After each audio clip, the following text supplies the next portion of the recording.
Yes.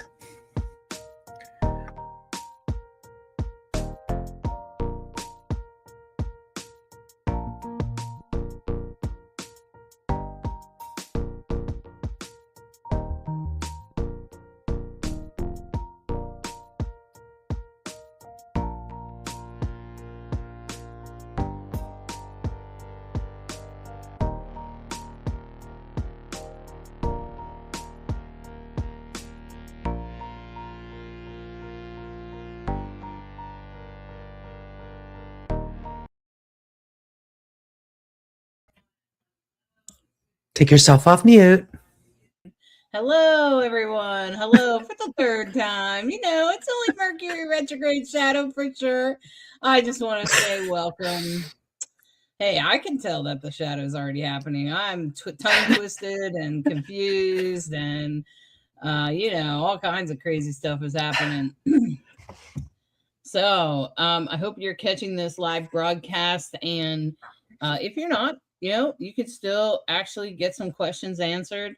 We are here to offer readings or question and answer about the astrology, whatever might be on your mind. Let us know what's going on. Did you check out the broadcast? We released it on YouTube earlier today, and so the broadcast is of course available for you. So if you're looking for the broadcast, if you want to know the whole week's it's going to be a pretty emotional week. Let me just say that. Like we have a lot going on this week. So hang in there, everyone. I put the link in the comments, the link to this week's video in case you didn't get it yet. It will be broadcasted more like, to Substack and all of that stuff a little bit later.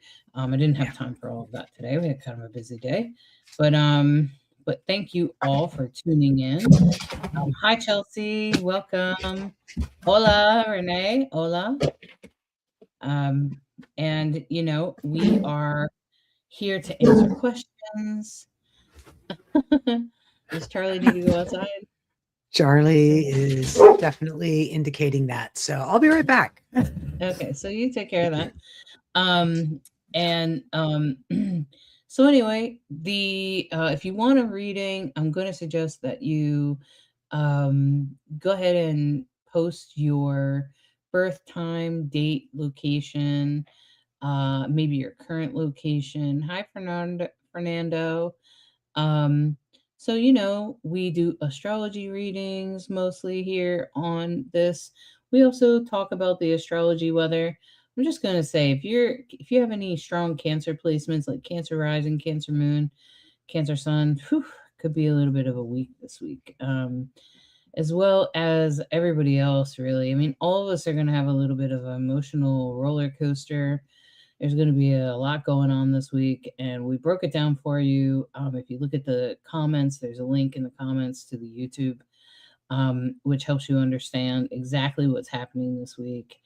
And the horoscopes will be out a little bit later, the horoscopes for each sign. So, there's a lot going on with all of this and with the astrology weather right now. And I understand if you're not familiar with that, if you're new to astrology, welcome back, Red Hawk. If you're new to astrology or something like that, um, just make sure he doesn't I don't know if those guys are. No, he stayed inside. He wasn't. Oh, he just wanted you He just wants to play. He wants me to play, and I'm trying to say, nah, not right now, dude. Right. Okay. Okay. He's a good Well, boy. he's doing a Charlie thing.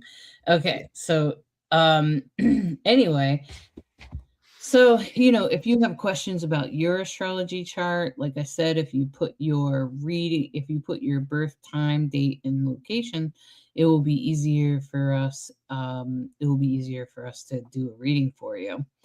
Then we can more easily look at your astrology chart and get a good idea about exactly exactly what your chart says. and then, we can help you, guide you through whatever might be going on for you. A more direct question will get you a more direct answer. So I always say that when doing readings, because I feel like if you just ask for a general, then you're probably going to get general answers. But if you ask a specific question like, what do I do in my career, or where's this relationship going, then I might be able to give you a more specific answer.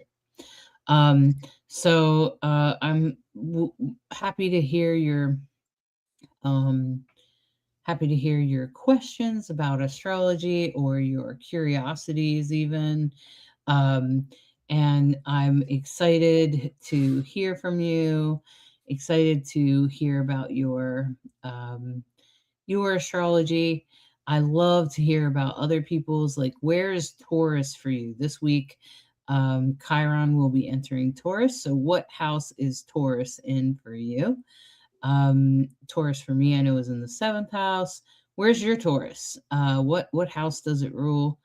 Where in your chart is it? If you don't know how to find out, if you watch the video, the YouTube video, the link in the comments, it will show you exactly how to do that.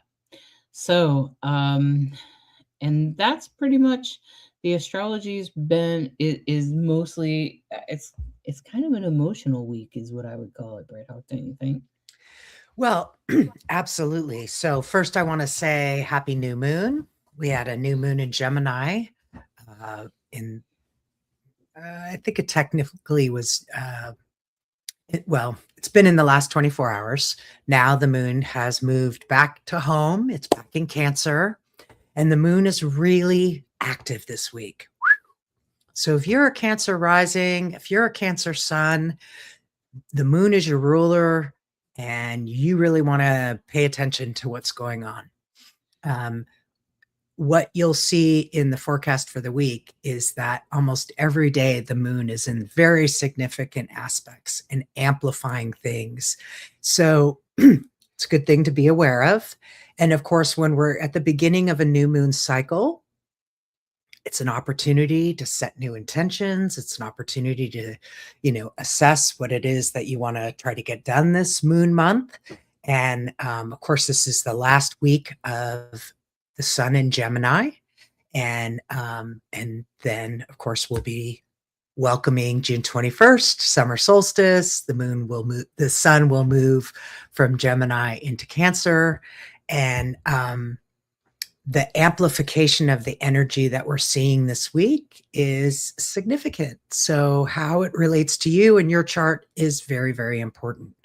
And of course, when we're looking at charts, it really helps for us to know not just your birthday and location, but your birth time, because your birth time dictates really the housing system. So when we're looking at someone's chart, a birthday it's a start, but without the time and accuracy around the time, you won't have as accurate of an understanding about how things are flavored, because knowing what house it's in is going to really influence how it unfolds. Well, I So it's would say, really like, valuable. the more accurate the time, the more accurate the reading will be. Absolutely. Although there are definitely some things that you can definitely see in a chart without really seeing Sure. the house system. Like, you can see, oh, you're in your Saturn returns, or or whatever. You can see some things. You won't always know how to apply it, is what happens. So I can Mhm. see that you're in your Saturn returns, but I can't see what area of your house, what area of your life that might affect. I can see some details of it depending on your Saturn placement, like what sign it's in, for instance. But I think having the time is helpful. But there are some instances in which people don't have the time for a variety of reasons. If you don't have the time, there is something called rectification, where you can come to me, and you can book with me, and I'll help you. I'll rectify your chart. I have rectified numerous charts professionally, and usually those people are pretty happy with the results. Especially as you get to be like 30 or older, I find it's easier to rectify, because then I can base it also on your Saturn returns, which is actually a suggestion by Rick Levine. And if you know anything about astrology, he's a really respected astrologer. And he actually recommends that that be one of the ways that you do rectification, is that you ask them about their Saturn returns, and depending on how that Saturn returns applies, will have a lot to do with how. I mean, Saturn affects everything because it's your system, you know. It's about the system, including, and in your birth chart, it's about your system. Like, how do you function? How does things work for you day to day? What is important to you? What do you value? Where are your boundaries? How do your boundaries work? And that will all be based on where your Saturn is. Saturn will tell us all of that about you. Particularly, it will tell us a lot about your boundaries, which actually tell us a lot about who you are. Some people with stronger boundaries tend to have, like, maybe Saturn in Capricorn, or maybe Saturn in, like, Aries or something. But then people with Saturn in Pisces, or Saturn in Cancer might have softer boundaries about things. But then somebody with Saturn in Scorpio might be they probably gonna have really sort of harsh or mysterious boundaries. They might be harder to tell exactly where the boundary is. So, oh, Chelsea says that she is a Taurus moon and rising. Whew. Wow, So that's a let's lot talk. of Taurus, Chelsea. So let's talk a little bit about what's happening with with Taurus this month. This what's unfolding. So we've talked a lot about Chiron, the wounded healer. And Chiron this week is moving out of Aries, where it's been for 8 years, into Taurus. Now, when Chiron moves into Taurus, it's going to be more introspective about value, your value, feeling like you're good enough, feeling um, like you're enough. Taurus is of course, an earth sign. It's, of course, a fixed sign. It is luxury and finances and the good things in life and worth, things that you value. And when Chiron goes there and the internal part of we turn inside, Chiron and Taurus, the kind of the big question is, am I enough? Am I worthy? Am I good enough? Am I doing enough? Am I enough? Period. We all get challenged in different ways, and this is true. Everyone's going to experience Taurus in a different way. Sorry, Chiron and Taurus in a different way. The thing to know is that Chiron, obviously, it impacts all of us, and it's going to be in Taurus for the next 8 years. But Well, what's going to happen is that Chiron's going to move into Taurus, and it's going to travel forward until September 17th. And then it's going to retrograde and go back over the same area. Chiron spends a lot of time. It's a different orbit than it's not a particularly cylindrical orbit. It's a more elliptical orbit. So its time in each sign is different. It's not equally measured. So it spends the least amount of time in Libra, like a year and a half, and it spends the most amount of time, about 8 years, in Aries and Taurus. So we're all going to feel it for quite a while, and it will bring up different things for different folks, again, based on what house is that sitting for you.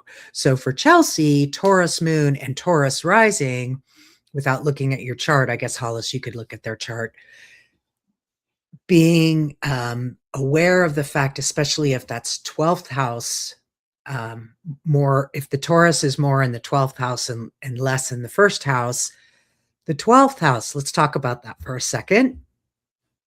The 12th house is the house of the occult. It's the house of self-sabotage. It's literally our blind spot. Like we can't see what's in the 12th house, generally speaking. Think of the first house as the house of self, right? So this is, and you're very aware of your house of self, but at the same time, when the 12th house is stuff is going on in the 12th house, we tend to have this blind spot. Like, where did that come from? Or how come I didn't see that? Or what am I missing? 12th house energy. 12th house can also be the house of self-sabotage. And is it also hidden enemies? I think so. Yeah. So Yeah. it can be challenging. Now, thanks for sharing her chart. The moon is in the first house. So that's, again, first house is our identity, our self, our personal, our physical self, and identity issues, generally speaking. And you have Jupiter retrograde in Aries in the 12th. So So what would happen here, Bright Hawk, I think, is that it would mostly affect her rising and her moon there. But we would also need to look at where Venus is to give us a hint yes, about what it might look like. So that's like one of the things that you do there is you look. Oops, it looks like that thing is in the banner is in the way. Um, yeah, okay, so where is Venus at? Okay, no, it's not there. Venus. Oh, I there see it it now. is in Mm-hmm. Sag. Mm-hmm. So, Venus in Sag in the house of relationships in the 7th house. yeah. So So interesting. So Venus in Sag means that it's um, answering to Jupiter, which is retrograde in Aries, also in a fire sign. And looks like, is that part of the mystic rectangle? You have Jupiter, not quite. Mm-mm. no, A little bit, it's a the little bit, nodes, the a little nodes, the bit. moon, and There is another mystic Saturn is the, rectangle. yeah, There's a large, but it's a pretty big orb between Jupiter and Chiron, but it's kind of technically her second mystic rectangle. Um, but what I would say is that right now Chiron is sort of pushing on that Jupiter in Aries. So whatever you've been messing around with for the last 7-8 years, Chelsea, that's going to be coming to an end, and the story is going to move more into relationships. So I don't know what you've been struggling with or working with, but it's going to speak more to your relationships. It's going to speak more to maybe long distance relationships. Maybe you don't have a relationship, I don't know. But with the moon there, I would suspect that it's also going to speak to emotional relationships. And then we have to consider also that the North Node is moving out of Pisces and into Aquarius, which speaks to her 10th and ninth, her 10th and 11th house. And then also she has the South Node is moving into Leo down there in the 4th house. So that speaks to home. It also speaks to your childhood and things like that. So I would imagine that you have quite a bit going on, Chelsea. It's definitely not a quiet time for you. I would not say it's quiet. I would say that some of the your mystic rectangles are definitely sort of being stirred, is what I would call that. Um, they're definitely being stirred. Um, oops, is that yeah, it's downstairs. Um, so yeah, so there's a lot of there's a lot of different things you need to consider. A lot of transits happening for you at the same time, Chelsea. Chelsea says, I've been struggling with my identity and career, trying to get to know myself and remember what I love. I feel disconnected with myself. I bet you do, Chelsea. And that has a lot to do with the 12th house, I feel like, because the 12th house Chiron's been in there a while, and I feel like it speaks to the unseen and our own personal self-sabotage. So that's the thing about the 12th house is that it often speaks to like the part of us that we don't see. And I have a lot of experience with it because I have four planets there. You have Jupiter retrograde there. So that means that you have quite big energy in there. But, it's in Aries. So it makes me feel like you probably sometimes sabotage yourself very quickly, particularly by saying no suddenly to things, saying no first before actually exploring something, um, being like just sort of like, no, I don't want to do that. Not being not always being open to different ways of like just kind of anything. You may not be real keen to sort of jump on new ideas because Jupiter's retrograde. Your belief system might be that like if you don't know about it or understand it, you might not want to do it or something like that. Those kinds of things. You have some sort of personal self sabotage that I'm talking about here. There's some way that you are sabotaging yourself. Maybe sometimes you go too quickly towards things in an overindulgent way and you don't stay focused. That could also be happening. So I just want to say that Chiron, your Chiron is in Gemini in the second house. And so second house always speaks to values your and Chiron is always going to speak to our wounds, right? So it really has to do with insecurity around intellect, ideas, communication, because Gemini is there. It's going to flavor communication. And it ties into your mental worth and your financial security. So there's that feeling of like, do I have enough? Am I enough? That kind of thing that we keep talking about. And of course, what Chiron is always asking us to do is learn, understand, get bigger to be better. That all of us require self-reflection at times. And then out of that, if you stay there too long, right, what happens? We kind of spiral down sometimes. So being willing to sit with yourself and whatever that insecurity is that might be coming up. It doesn't necessarily have to be Chelsea. I'm talking generally right now. All of us have insecurities. All of us have spots where we're like, oh, don't look at me. I don't want you to see that. And that's understandable because we're vulnerable and we feel like, oh no, if you see that part of me, you're going to reject me or whatever it is.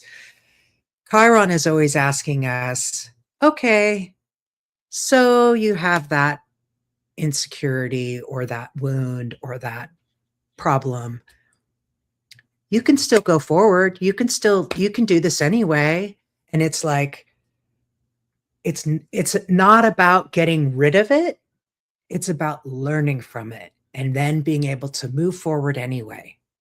The first time I ever did, actually, I think it might have been the only time I did.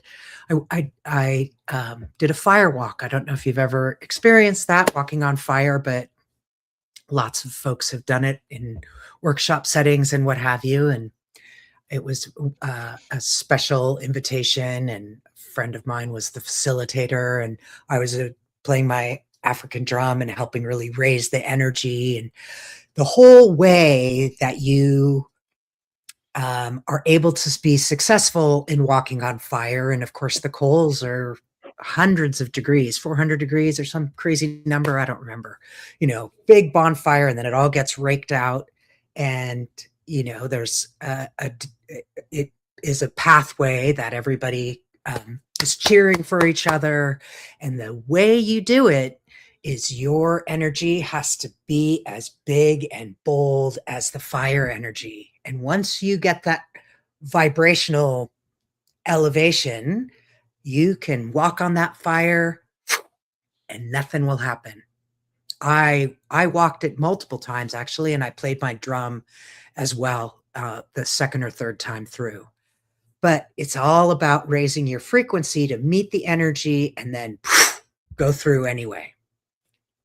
That's kind of what Chiron, I feel like, asks us to do. It's like, yeah, you're going to have fear. We all do. And do it anyway. Like making ourselves secure enough and vibrationally meet the moment. It's really, to me, it's about that vibrational piece. And that's where it teaches us so much about we can do more than we ever imagined. We are bigger than we imagine. We're better than we imagine. We're more capable than we imagine. And it's usually a test, and life is testing us all the time, friends, that reveals, wow, I'm actually stronger than I thought I was. Wow, I didn't know I could do that. Wow, I was really afraid to do that and I did it anyway. I'm so glad I did. That's what Chiron asks us, to meet that moment and move through it. And then the revelations come and you'll keep realizing, oh, this is that thing that actually defines a part of me and helps me know when I can meet this and go for it, in the proverbial go for it energy, that you can really do things that you didn't know were possible. And when I realized, for me, I have a lot of fire. I have a Sag sun, I have a Leo moon, and I realized that the times where I've taken really big swings in life, most of those times I was successful. And the regrets that I have are almost always about, I didn't take the swing. I probably could have succeeded. I probably could have done this, that, or the other, but I didn't. I stopped myself. I sabotaged myself. I kept myself from doing something because I told myself a story about they don't want it or whatever. Yep. And that's really, this is what I feel like astrology really helps us understand, is like, oh, those spots, those stripes, those freckles, those things, they're part of me. Stop trying to rub them out, and the sooner we accept them and realize, oh, that's actually one of my gifts, is being bold and outrageous, in my case. So I hope that helps. I hope that helps you feel like, oh, okay. And the goal here is to help you help you understand how to work with these energies. And that's frankly what makes a reading so powerful, is that you start to understand, when we look at Mercury, what house is it in? What sign is it in? How do we communicate? We look at Venus, how we do our relationships. We look at Mars, how we take action, how we fight. When we look at Saturn, it tells us a tremendous amount about how we operate in the world and our work in the world. Oh, all good, right. Chelsea. Well, it sounds I'm so like glad Chelsea's resonating with what I said and what you said, Bright Hawk. She said, yes, I've been thinking back. It missed opportunities because of self-doubt or just being in survival mode. I'm ready for a change. And she's been thinking back and missed opportunities because of self-doubt. So let me just say, that's the Jupiter retrograde in the 12th house. Just being in survival mode. Like I have looked very closely at this placement. Now yours is in Aries. I know someone else that happens to have it in Sagittarius, I think it is. So it's actually in its ruling sign in hers. And let me just say that she does the same exact thing. She says no before she even knows what she's talking about. I've watched her do it. She sabotages her own thing. Hey, Bright Hawk, you want to get Alyssa's birth time and put I that was just in? going to say, yeah, I didn't want to Okay. interrupt, but yeah, I'm going So to work on Alyssa, Alyssa. So Alyssa, Alyssa, stay with us, and I Alyssa, will stay work on here. bringing that chart. Stay here. Bright Hawk's going to put it in the software, in the astrology software. And let me just say that Chelsea, like the thing is that it seems to be part of who you are, but usually with retrogrades we overcome them with age. Now she's much younger than you, so let me just say you got a big foot ahead of her. so you're probably overcoming it, you're probably realizing it, that like you just kind of like, it's probably very like instinctual, or almost like a reflex. So people say you want to go do this and you're like, no, no, no. And then that ends up being, you're like, I probably should have went to that. You know what I mean? Like those kinds of experiences, Chelsea, are probably, unfortunately, part of what's sort of setting you up like that. Okay, so that's what Chiron's probably speaking to, both in, especially in Aries, and as it moves into Taurus, you'll see the healing, but you probably won't completely be able to heal it until later. And you'll be able to find healing over the next year or so. It's a long transit. So take your time, go easy on yourself. Don't try to force it. That's the thing about this Chiron transit, is it's a long transit. It's going to take 8 years in Taurus. Okay, 8 years. So go easy on yourself. It's not something you do in one night. This is not something you can just, throw together and overcome tomorrow. That's, it's not like that. It's this is a life challenge, as I say. We all have life challenges. It's written in your chart. So if you want to know what your life challenge is, I suggest that you do what Alyssa here did. She put her birthday and time and place. And Alyssa, I'm pretty sure that Brighthawk's about to bring up your chart here. So Alyssa, hopefully you're still with us. And Alyssa, are you still here? And we're going to take a look at her chart and help her understand maybe how Chiron, or if she hasn't, Alyssa, if you have any specific questions, now would be a good time to post those so we can take a look at your chart. I'm pretty sure that Brighthawk's probably got it up here now. So great, Alyssa's still with us. Good. So Alyssa, if there's any special part you'd like us to look at, I mean, we could sit here and talk about your chart for hours, but we don't have that kind of time. And when you book with us, when you book with either one of us, you get, you get full attention recorded 1 hour reading. But right now we're just going to take a quick look at it. And in case you didn't know, we have a broadcast. If you look up in the comments, there's a link to a YouTube video in which is this week's forecast. And later on, if you're subscribed to this channel, you'll also get the horoscopes in reels. So I'll also post those for each sign, and you should look at your sun, moon, and rising. So we'll at least take a look at that for you, and let you know what those are, because the sun, moon, and rising is pretty much, when you look at a horoscope, that's what you should be looking at. You should be looking at your sun, moon, and rising. Okay. Alyssa said, basically, I'm just feeling lost as I lost my mom in 2020. I'm sorry to hear that. And then my dad in 23. Ouch.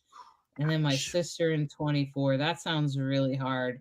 So since then, I feel like I'm walking in a dream. Well, wow, that's really hard, Alyssa. And right away, I start to think, God, a cosmic death chart reading would be really helpful for you. That's a specialized reading that I do, where I look at the birth and death of someone you love and help you understand the death of people and why that's happening to you. But we'll look at it at your chart overall and help you understand what all of this is going on, what all this is happening, why is this happening, and why now. Um, Okay, so so first the of all, first, go ahead. Sorry.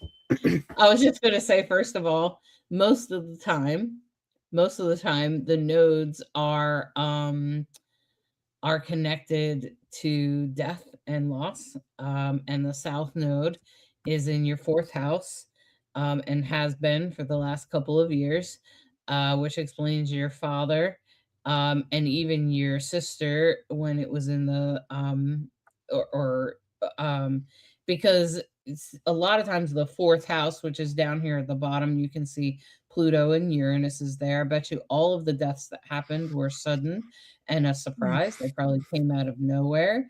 And with Pluto retrograde, you were probably not experienced at dealing with death. I'm sure that has created a lot of discourse for you, a lot of emotional sort of instability, I guess is the best way to say it. More so than the average person, maybe because you've had lots of experiences, because you've had 3 experiences since 2020, but also because with Pluto opposite the moon like that, that creates the moon is at 15 degrees, the moon is at Pluto's at 20 degrees, which is about Pluto rules death, transformation, change, rebirth. And you can see at the bottom there, Pluto is this little red one here that has it's red number 20. It's in this green sign. This is known as Virgo. So hopefully you can see my little arrow. I'm not sure if she can see my arrow. Um and so Chiron and Pluto are there, and they're conjunct. Um, and the two of them are in the fourth house. So this is your house of parents, childhood home, and things like that, which of course would speak to your sister and your parents, and things of that kind of nature.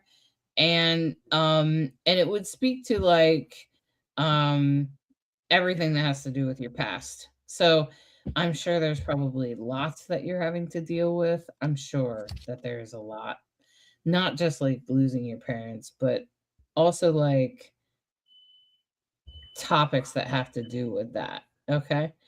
Um, and then with the moon in Pisces, um, the moon is opposite over here. You can see the moon up here opposite. And right now we're having a major there's what we call the nodes um in opposite signs here. Um and they keep their opposite of things. Um and they So when they're in opposite like that, it means that you get drawn to one way or the other, and you basically like sort of feels like, you know. And I mean, I think death can be death is hard, period. Um, and So at the same I just can't help but notice that in conjunct from the Pluto Uranus, the in conjunct to the North Node, which is conjunct Saturn. Saturn represents father. And you have a sextile to Neptune, and you said you feel like you're walking around in a dream. Neptune is about dream. But what I notice is that your Neptune is retrograde, which means when Neptune is retrograde, we have to be really careful with delusion, of fooling ourselves or falling for things or not seeing things clearly. So the sextile always is a favorable aspect. Trines and sextiles are always considered favorable energy. And in conjuncts, that green line is 150 degrees. It's not an opposition, it's 150 degrees. So I find that just the choice of words that you said, and remember astrology, when we're looking at it, it's always it emphasizes certain themes in a multitude of ways. So when we look at the fourth house is family. You have Pluto and Uranus there. Both are retrograde, surprise, revolution, and change, pointing to the North Node with Saturn conjunct. North Node is our destiny. In conjuncts our fated energy. It pulls us in a way where we don't even understand why. So that Aries energy is gonna Aries is always going to want us to take action because it's ruled by Mars. Um, but Saturn can sometimes be a throttle, right? So Saturn is generally tends to contract, whereas Jupiter tends to expand, right? And so a lot of times when we talk about Saturn, we talk about father, we talk about um, taskmaster, we talk about authority, our relationship to um, uh, authority, uh, things of that nature. So I find that piece of your chart and the aspects and the way they're talking to each other very interesting. And of course, you have Chiron right there at the very tippy top of your chart, in Aries, which it has been. So this period of time for you, while it has no doubt been really tough, and I feel you. I had a similar experience where 3 family members in 6 months, you barely caught your breath from one and the next one and then the next one, and you're just like, what is going on? And those are huge moments in life. And usually while we're going through it, we don't exactly see what the bigger picture is. But then as you start to get that little bit of space and time, it's not that you get over these things. You don't. You get used to them. You learn. You, again, learn to walk with that pain instead of try to push it away. And so I Um, hope all of that feels like that's helpful. Alyssa, Well, good. I want to add, Alyssa, that I was doing the math about when your I think it was the first person that passed in 2020, your mom, which I knew was a female. That would have a lot to do with that Neptune there in your sixth house, which is the one that's retrograde that Bright Hawk was talking about. It kind of looks like a three-pronged fork there, and it's in that house that says the number 6 there. Okay, and you can see it's got a red line going all the way over to a Venus-looking symbol, which usually means women in our lives. And this makes me think, like, have you you should be trying to do like third eye activation, mediumship. You should Hmm. be trying to connect to Sounds the like a good other idea. side. Yeah. You Yeah. should Yeah. be working on things like meditation, spirituality, stuff Mm, like that, especially with Neptune in the sixth house there. mm. I'm not sure if you're seeing that or not. So I'm not sure if And you've actually done that. So just and that and asking. that's where I just want to emphasize what Hollis is saying. Here's that theme again. Because your moon is in Pisces, Pisces is like one of the most spiritual and intuitive and insightful signs in terms of, you know, being aware of like, I would bet with the Pisces moon that when you go into a room, you can tell who's feeling what. And like you're drawn to certain people because you can resonate with the way they're feeling or not. Just a guess. But your Pisces moon, it's definitely going to tell you, follow your intuition, follow your gut instincts. And I love the idea of yeah, grief will get in the way. And this is where let's go ahead and put up. If you do not know, Hollis does a wonderful, wonderful training program that's really, really, really helpful if you're like, yeah, I want to be more on my spiritual path, but I don't know where to start. I don't know what to do. I don't know how this works. Mystics Academy is a great, incredible value. If you sign up this month, you get a free reading with Hollis, which will give you so many different things to start your path with. And I would suggest a cosmic grief reading. I'm just saying at least one, start with one for one person. Maybe you start with your mom, one person that you've lost, because those cosmic grief readings will help you with your grief. That's Right, what they're for. They look right. at the death, the birth. So I need your mom's birthday, your your mom's death day, and your birthday, and we bring them all together. I'm the only person in the world that does these readings, and I help you understand the death so that way you can find closure, like a spiritual grief type of closure, so that, and I you Mhm. can look it up on Google. Go look up Hollis Taylor Divine Androgen. If you look up my website, you will see that I have tons of reviews directly about those readings. I'm kind of known for it. It's what I It's do. really, If you yeah, happen to be in my mediums group, you can search them in there. People tell you about how they've healed years grief. They've been suffering with grief for years and years and years. And then we look at that astrology. We take an hour or so and do that.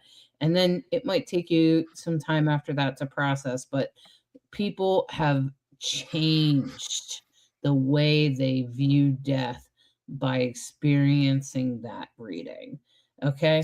And I've that's why seen I'm it with my own suggesting eyes. it. It's profound. It's really Yeah. profound.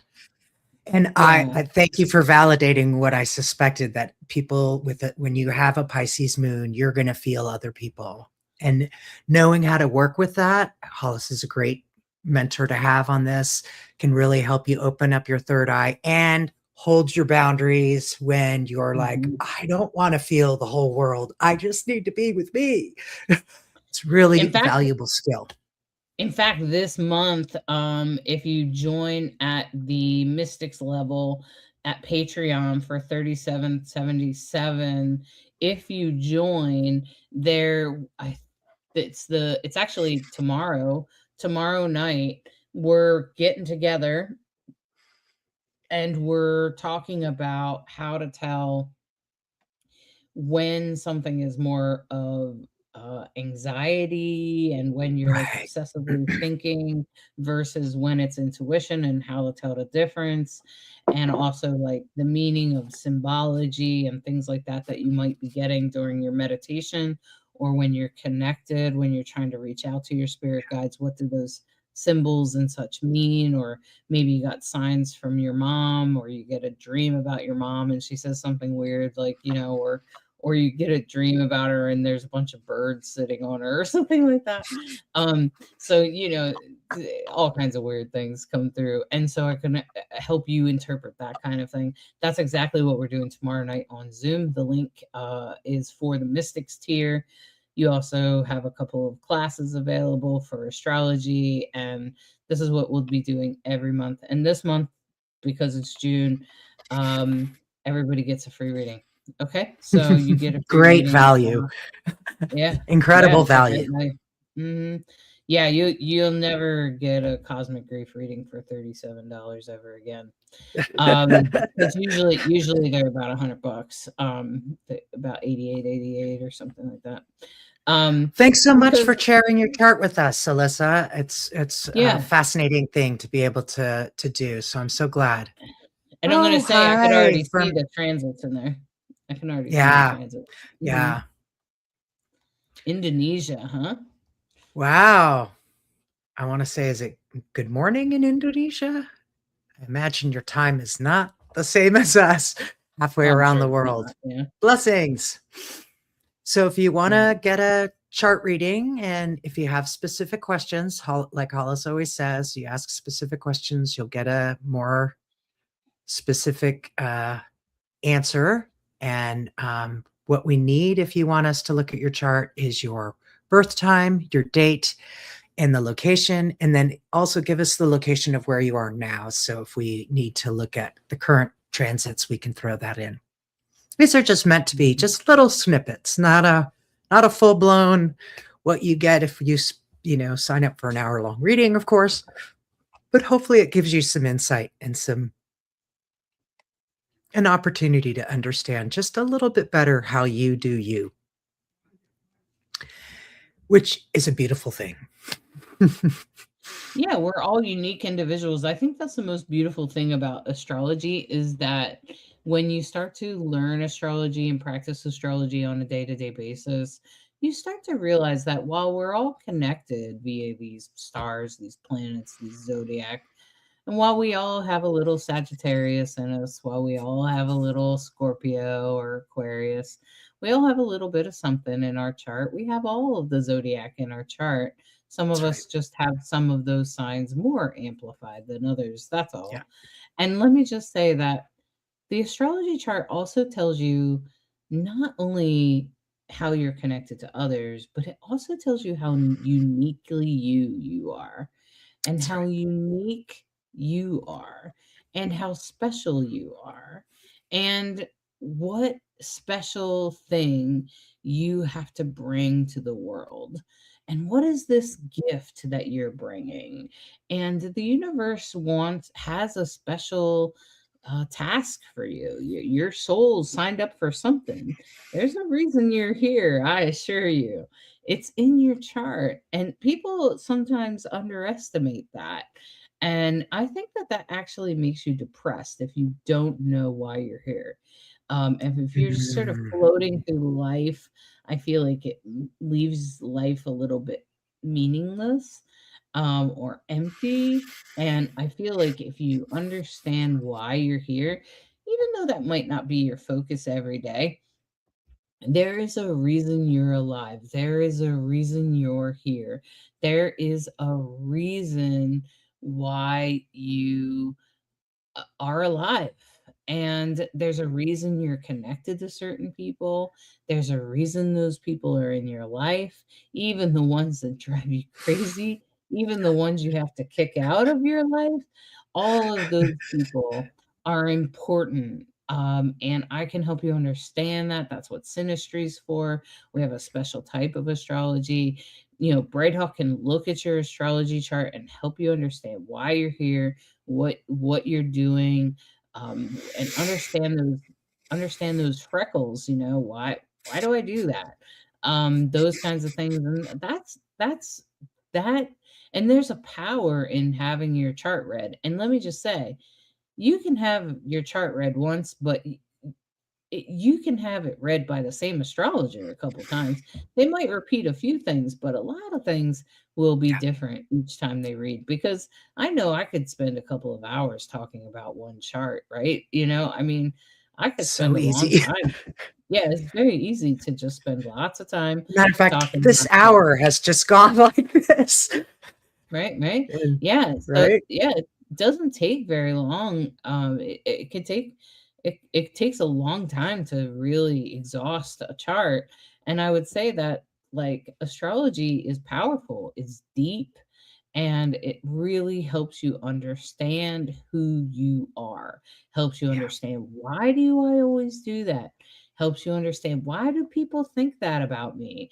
Why do people see that in me? Why do people, when you have those kinds of experiences, well, there's a reason for that. So, I just want to say, and when people die in your life, Mm, there's a reason for that. yeah. Everybody has to die sometimes, but why did they die then? And Mm, why during this experience? And I think that that is important part of the process, right? Like, I think that that's like why people I think that's one of the most powerful things about astrology altogether. I mean, it's just powerful. It's enough yeah. to empower you, to help you feel like, now I know why I'm here. I understand why these things are happening to me. It doesn't Right. always make those things easier to navigate. When I found out crap about my heart, having to do the surgery again, yeah, I knew the astrology was there. Like, Uranus and Gemini. Gemini is the king of doing it twice, right? Like, that's the twin, right? So of course you have to do it twice, Hollis. Of course you didn't think of that when you were looking at this transit. Like, I knew Uranus was entering my house of surgery. I knew it was entering Gemini, but I didn't think that I would have to do it twice. I just didn't, I don't know, it just didn't cross my mind, even though that's exactly what it means. And it went in there, and when that happened, I was like, it didn't make it easier. It didn't. But it did give me a place to land eventually. As I Yeah. healed, as I processed it, it eventually gave me Okay. Well, it's in the astrology. As hard as it is, you're the first one, because I have Aries health placements, and then I'm like, okay, and I started to make sense of it when I was ready to put it down, when I was ready to heal and really feel healing about it. That's why the cosmic grief reading that I was telling you about, Alyssa, is only good after, like, it's not good like the first month after the person died. Like, it's just not. Like, I've had a woman came to me, for instance, and she got a cosmic grief reading against I usually say mediumship is better for the first 6 months at least, okay? And so she came to me and she wanted a cosmic grief reading because everybody was ranting and raving about it. And I was like, okay. And I was like, but I don't think you should have it until, it's been like 6 months, but I'll do it. And I did it, and I recorded it and I sent it to her. And then I wasn't sure even during the reading that she was taking it all in, but it's her reading, it's her choice. And she said about a year later, she was still suffering with a lot of grief. And she came across it by accident on her computer, the recording, and she was trying to clean up her computer and she came across it by accident. So she played the replay and she realized how right I was, because then she could process more of what I was saying. Yeah. More of Yeah. what I was saying was making sense. And now she was able to apply a lot of what I said. She actually came back for a second one on the same death. It was her husband, so it was very difficult for her. And I helped her understand and helped her process it. It was actually her husband and then her son. So it was kind of Mhm. two deaths. And I helped her process this time in her life in a better way. And then so it was like a year and something later. But I'm just saying that, it takes a little while to process emotions. And I'm not saying astrology is a quick pill for a rough time. I'm just saying that it gives you a place to land that makes sense, that's Yeah. logical, that Yeah. helps you understand life and gives it more meaning and takes away the mystery or the feeling of victimhood, of feeling like you are a victim of the world or victim of life. And that in itself, I think, is a gift, and I think we all could say that.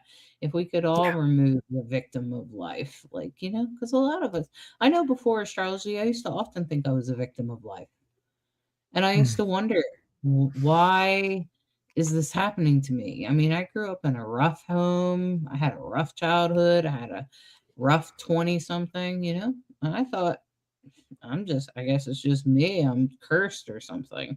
I used to think that there must be something really screwed up about me, that like toxic people, target me or something. What's going on? Why does this happen? Now, it turns out that they were just honing in my way. Yeah, I bet you do, Chelsea. A lot of people do. And that actually speaks to your Chiron. Okay. And so, like, what happened was I realized over time that it was actually teaching me skills on how to see a toxic person a mile away. Why? Well, I'm going to need that skill later in life. And I do. I still need it to this day. And sometimes you need to be able to see or feel or sense a toxic person from across the room. And it got me through my 20s, and I honed in that skill, and I still have that skill to this day.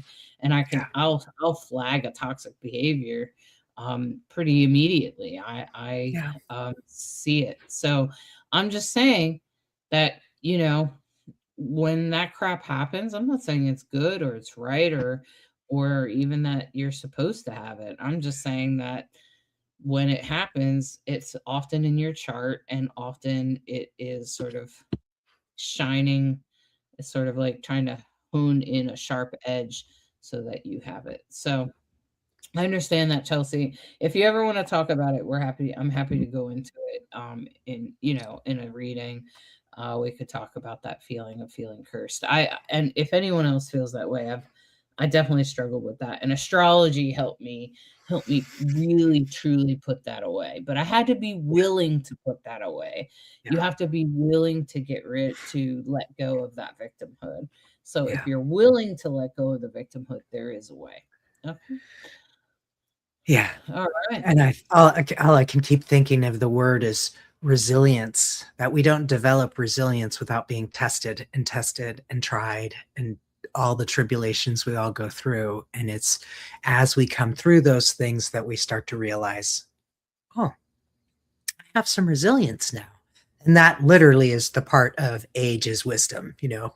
We, over time, hopefully, if we're paying attention and learning as we go, the experience helps us develop wisdom. And isn't that the goal, And it's just fascinating to me how much astrology can help us land, help give us direction, help us understand when the surf is up, why the surf is up, how to ride the surf.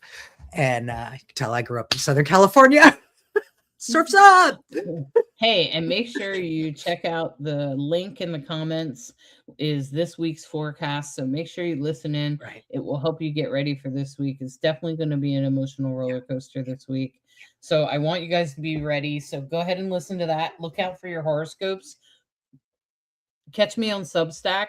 Catch my Substack. I'll post that probably in the next 24 hours along with the reels for the horoscopes, and catch us every week here on Monday nights, answering your questions, looking at your birth chart, and helping you navigate these energies. Thanks so much for spending this hour with us. We've thoroughly enjoyed this conversation, and I just want to give a special shout out to Alyssa and Chelsea, especially.